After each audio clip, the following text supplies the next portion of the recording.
Woo-wee. Good morning, community. Look at that sunrise. Jill here with North Texas Vegetable Gardening Canning Recipes. A little bit of everything. It's kind of a cool morning, but it's kind of not. We are trying to keep things going and green around here.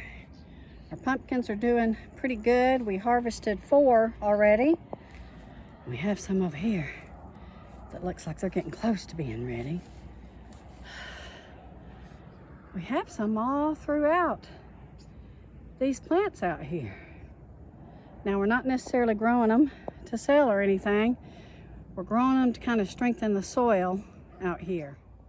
I think that they've finally quit delivering wood chips out here. It looks like there may be 1 or 2 fresh piles, but for the most part, I think they're just about done with cutting the trees out here.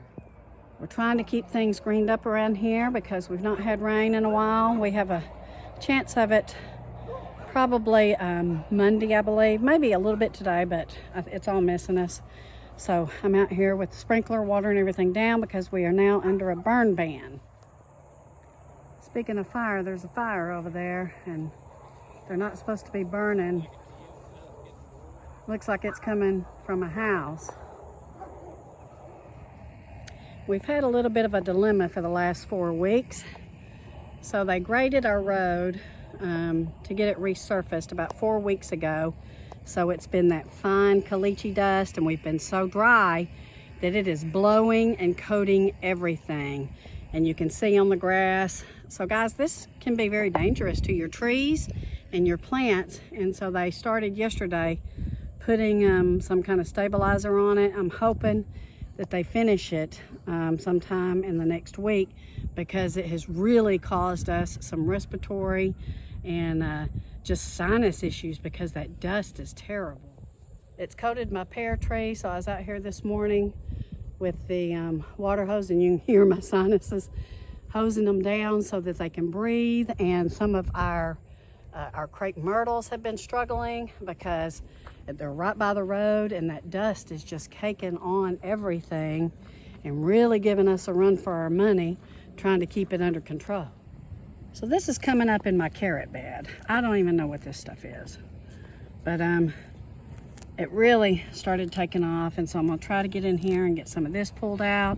You can see I got carrots coming in all over. I might have to reseed some of it because we didn't get as cool as they promised that we would when I planted them, and we didn't get the rain that they promised we'd get, that I was hoping for that week I planted them. But I'm happy with what I see coming up, so I'm probably going to get in here and throw some more seeds out. Sweet potatoes are looking pretty good, and I did stick my hand down in there, and you can see one right there actually. So I do have some taters in there. My vines are not really dying back, so I don't know if I need to wait a little while longer. I normally wait for the vines to die back a little bit. I want to get some good sized ones, so I'm going to ponder that today. But you can see they're looking quite healthy. And here's my German taters that I put in, and you can see this purslane, I think is what this is. It's always something, guys, trying to get you stuff. So I'm doing some weeding today before it gets too hot. We are expected to get up in the 90s today, and through the weekend get some of this grass out of there. So we try to get everything done in the morning. Let's see here. So there's some dill growing, and I don't think I'm gonna let it continue because dill is not a good companion plant for potatoes. So we're gonna have to probably get that out of here and let it take off somewhere else. So let's do that. And of course this Bermuda grass, my goodness guys, once it gets going, comes up underneath your raised beds, it's hard to get out, and it is a hand pulling time. But yeah, we want these taters to be successful. So got to get all this stuff out of there. Purslane, chickweed, whatever it is. I know a lot of people, it's a medicinal, but I can't have it growing wild in all my beds. So we got to get this under control. Let's see here. So we had to put this in here because Hank was trying to find him a nice cool place and he dug some of it up. So this little wire keeps him from doing that. But yeah, I wish Tadil was a good companion plant for taters, but it ain't. Gotta get all this stuff out of there. Here are some of our beautiful pumpkins. They're a little small, but you know what, guys? These are perfect for roasting and going up and trying to can.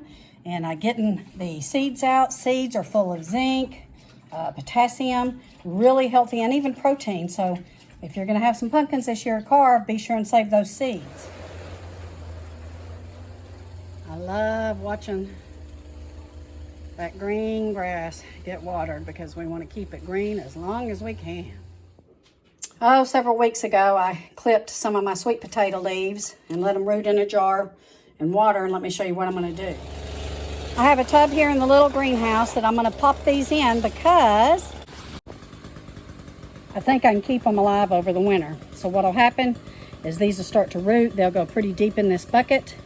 And right before our first freeze, I will come out here and cut them down.